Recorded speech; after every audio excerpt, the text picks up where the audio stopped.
Bom dia! Agora sim, chegou o momento do programa Vera Toledo na tela do SBT Santa Catarina. O programa de hoje traz a visita de um profissional que, na verdade, mora na França, mora em Paris. O nosso amigo, ele é doutor, é professor também, Mário Christian Meyer.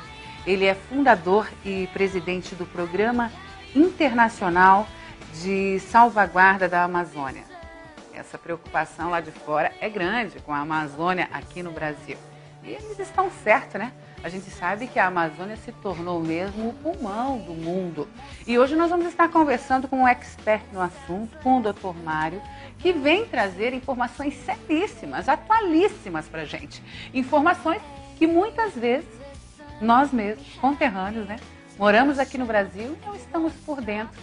Não temos o conhecimento, não temos a informação. Hoje o bate-papo com o nosso amigo francês vai ser um sucesso no programa. De olho, hein? Na tela do programa da Vera. Olá, meu amigo francês. Seja bem-vindo, tudo bem? Tudo bem, um prazer. Eu que agradeço a sua participação, tenho o prazer em recebê-lo. Nós estamos aqui com o professor, Dr. Mário Christian Meyer.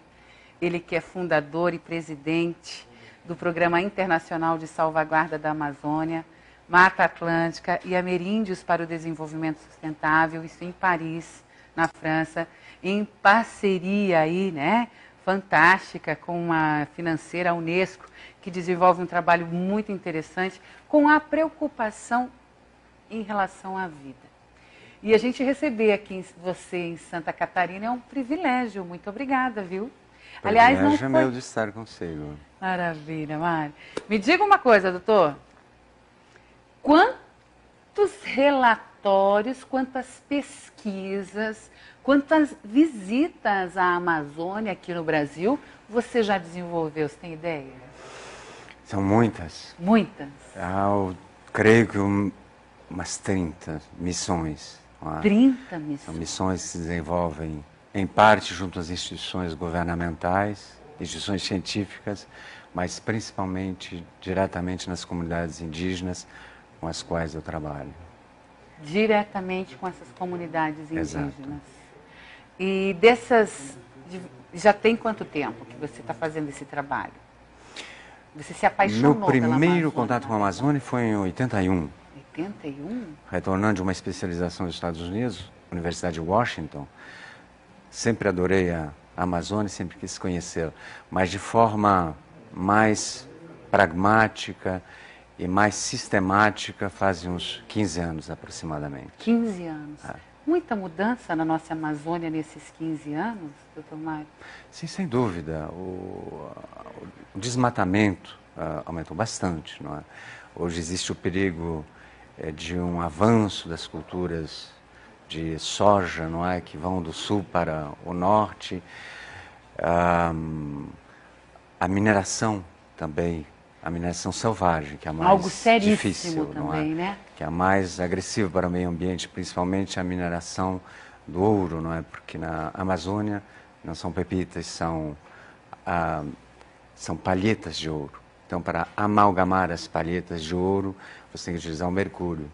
E esse mercúrio provoca danos importantes à natureza e ao homem, porque ela se fixa jogada na água, o mercúrio se fixa nas algas, que são comidas pelos peixes, que são comidos por nós.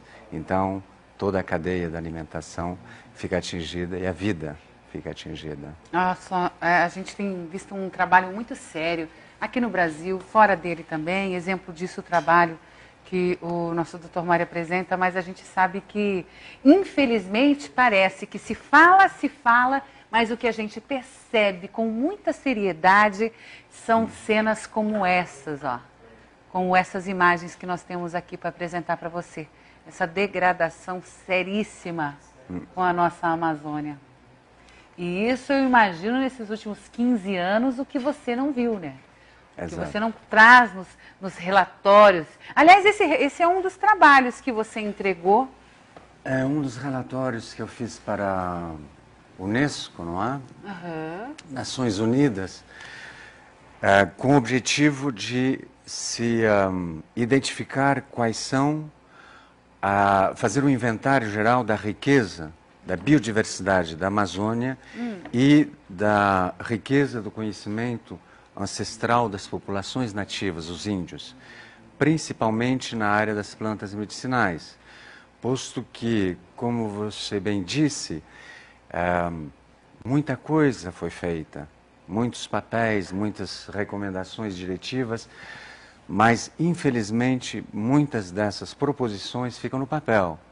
E a preocupação do nosso projeto é justamente encontrar os instrumentos pragmáticos que permitam de valorizar o conhecimento ancestral do índio, associando-o de forma muito original ao que há de mais nobre na nossa sociedade, o homem branco, e mais produtivo, ou seja, a ciência.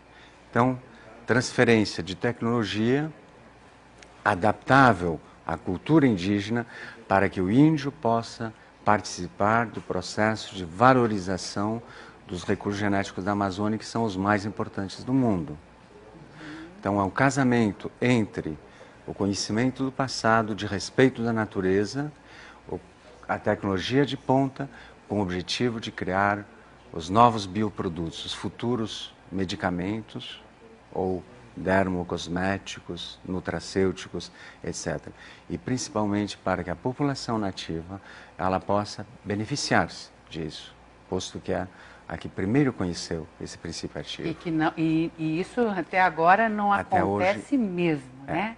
Esse benefício, aliás, pouco se tem nada para os índios e muito pouco para o brasileiro em geral, né? Exato. Muitas das essências onde são produzidos os medicamentos saem daqui a preço de banana, não é isso, doutor? Exatamente. Chega lá, passa por uma formulação, volta com a gente pagando caro mesmo, né?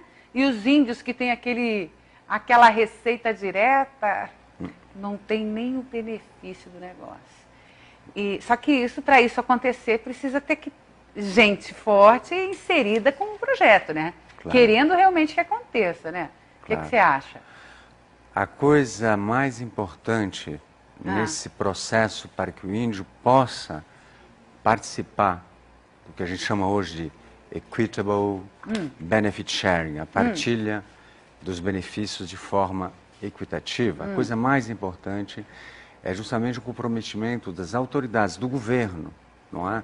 Para facilitar a criação dos instrumentos que vão permitir a valorização desse conhecimento e a aplicação de novas tecnologias. Nós temos o apoio das várias instituições governamentais, mas é necessário uma implicação mais importante no terreno, não é? Que as coisas não fiquem a nível das instituições governamentais, mas que sejam instaladas nas próprias comunidades indígenas.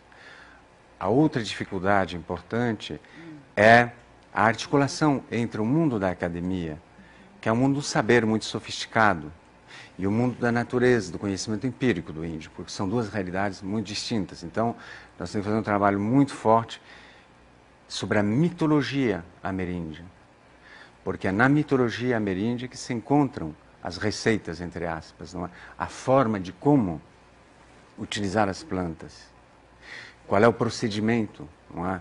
Quando eu utilizo frequentemente a história do mito do Timbó, ou da origem da água, posto que nesse mito o índio está fazendo uma biotecnologia já, segundo a definição das Nações Unidas, na Convenção da Diversidade Biológica. Ou seja, para vingar-se de um menino que foi assassinado numa tribo, o cacique faz apelo ao cura, o Deus da natureza, que lhe diz: olha, você vai apanhar como a tribo adversa que matou o menino, ela está associada à família dos peixes, e como aqui nós temos astrologia, a pessoa é peixe, touro, etc., as tribos, elas estão associadas a entidades da natureza. Então você vai na selva, pega a raiz de tal árvore, é o timbó, na ocorrência, você limpa, amacera de tal forma, faz um feixe de raízes longas do timbó, e depois você vai no rio bater esse feixe, e os peixes realmente se adormecem, porque existem princípios ativos importantes, né? Então enfraquece a entidade do outro, mas ao mesmo tempo nós descobrimos que nessas plantas tem a rotenona, o peritróide, que são princípios ativos importantes. Então o índio já tem um conhecimento de princípio ativo, já pensou? Só que ele não é diretamente adaptável à indústria farmacêutica ou indústria cosmetológica. É necessário fazer projetos concretos de associação. Esta é uma área, mas outra área de estudos muito séria é em relação ao que vem acontecendo com o planeta.